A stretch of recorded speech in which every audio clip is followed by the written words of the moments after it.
Hey, what's happening, everybody? Welcome back to the channel. Listen, there is nothing more frustrating than hitting the bank and not being able to find all the gear you had, leaving stuff at home, or just generally being disorganized. It makes it so that it's harder to actually catch the bass and fish because you're worried about finding things or holding things and things like that. So today we're talking about the most essential gear that you need for bank fishing, and there's some cool optional stuff that you can have just to make it a little bit easier and a little bit more organized. So let's get into the top essentials that you need for bank fishing. Hey, what's up, everybody? Welcome back.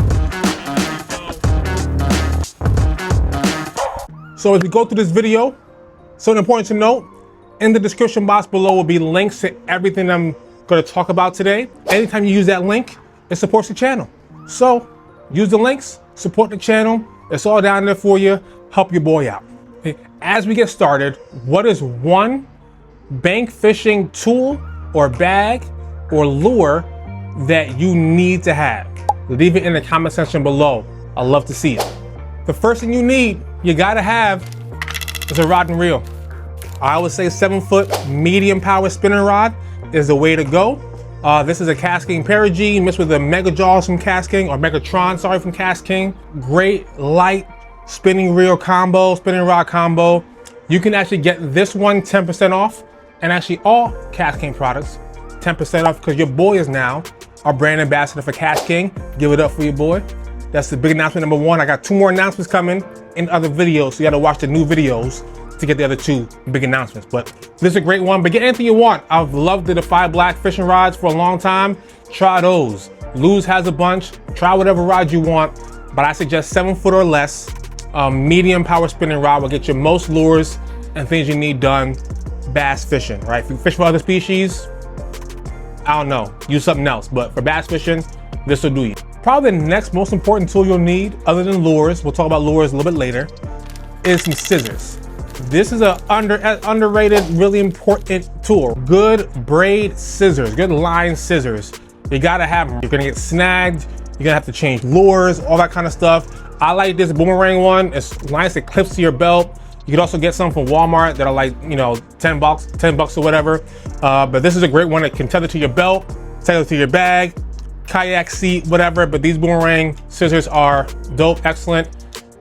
Close them up, open them, do your thing, get them going. The next thing I would say, the next most important tool that I think is really helpful is pliers. Like, you really gotta have some pliers on you, especially fishing those treble hook baits. You gotta have some pliers when you're fishing those treble hook baits, because they get stuck in everything. And if you don't have pliers, you're gonna get stuck too, right? I've gotten stuck before. I've gotten stuck here on this channel just talking about baits. So imagine them being in a fish and try and get them out. So pliers are really important too. Now, you can get fish grips. That helps with bass fishing, especially if you're fishing with kids or don't like touching bass yet. That's fine, fish grips work. If you're fishing for other species, they may be too big for that species' mouth, but for bass, they usually work. So fish grips is another really important thing to have when bank fishing. Now, when you're fishing the bank, you're gonna need some terminal tackle, right? You're gonna need hooks, you're gonna need weights, you're gonna need different sizes and styles of hooks, right? So you're gonna wanna have places to store that. I have 2 suggestions on ways to store your terminal tackle. One suggestion I have for you is the Terminal Tackle Box from Plano. Now, it's a big box that has a bunch of different compartments, but the best part about it is those compartments can come out. So like here, I have 2 of these compartments fit into that 3700 Terminal Tackle Box from Plano. Instead of just having it there and then having to take them out and put them in something else, I can, and I have, just pop them out, put them in my pocket, put them in my bag, and then move forward. So this is one option for storing terminal tackle. The only downside is they're not all together. So although you could put them in the same pocket, sometimes they don't fit. So, you know, sometimes this may not be the option for you, especially if you're gonna carry a lot of terminal tackle for a long day of bank fishing. The other option I have for you, instead of just leaving them in their bags and putting them in their bags, filling the tackle bag, that's fine too, is this SPRO Terminal Tackle Box. I love this thing. Especially, I know we're talking about bank fishing, but especially if I'm kayak fishing, this thing floats, and I've dropped it in the water and it's floated before. But this thing is great. It opens up and it has a bunch of different things and pockets where you can just store your gear, right? All these different things have different hooks in it and have different sizes in it. I just throw this whole thing in my bag and I'm good to go. I have everything I need right here. So another great option is the SPRO Terminal Tackle Box or the Plano Edge Terminal Tackle Kit, and then you can pull those little compartments out. But tackle storage is really key when it comes to bank fishing and be able to find your lures and find your terminal tackle while you're fishing. Staying with storage, these 3600 Plano Edge boxes, or you don't have to get these Plano Edge ones, you get the stowaway boxes. They recreated them actually recently. They give them a latch and everything, so that's helpful. But these are great because the 3600 size specifically fits in all sling bags and backpacks, right? So they're small enough to fit in those different kinds of bags. So these are great boxes to have. You can store as much hard baits in here as you want. Some people store their soft plastics in here.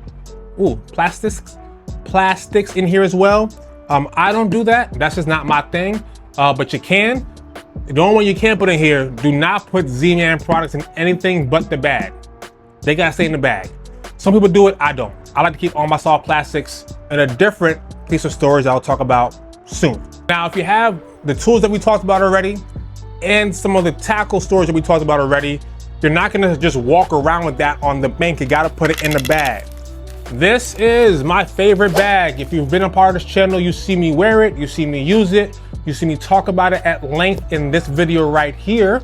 The Cast King Blowback Tactical Sling Bag is my favorite bag.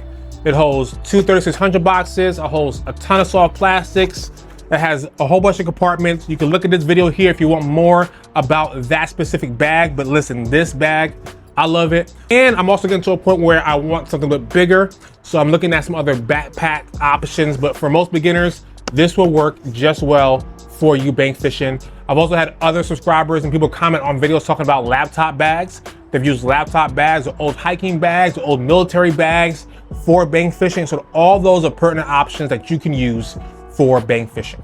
When it comes to soft plastic storage, you have these speed bags. They have this size and they have like a small size, about half of this. You can use these, take a carabiner and tag it to your bag if you want to. But these are great for soft plastics as well if you want to bring more than just what fits in whatever bag you're bringing. I got two more things for you real quick. One, and these are optional things, like you don't really need this stuff, but hey, if you want to have it, great. One is sunglasses. Polarized sunglasses are great. I love polarized sunglasses. It helps you see what's underneath the water just a little bit more. And you sometimes you even see fish like that. So polarized sunglasses are great. And then some kind of scale or ruler or something like that if you want to start to measure your fish. So those catch boards are used for tournaments, but there's also like Eagle style ones. Do I have one around here? Nah. There's a bunch of different rules out there, or get you a scale. This is one from Rapala. I've had a Google one that I've used for a long time, but get you a way to kind of document how you're doing, right? What kind of bass are you catching? This one I like because you can record your top, I think 6 or 7 bass on here, so you can keep a record of that throughout the year and see what your biggest ones are, and not just have the photos, but have the weights to prove them.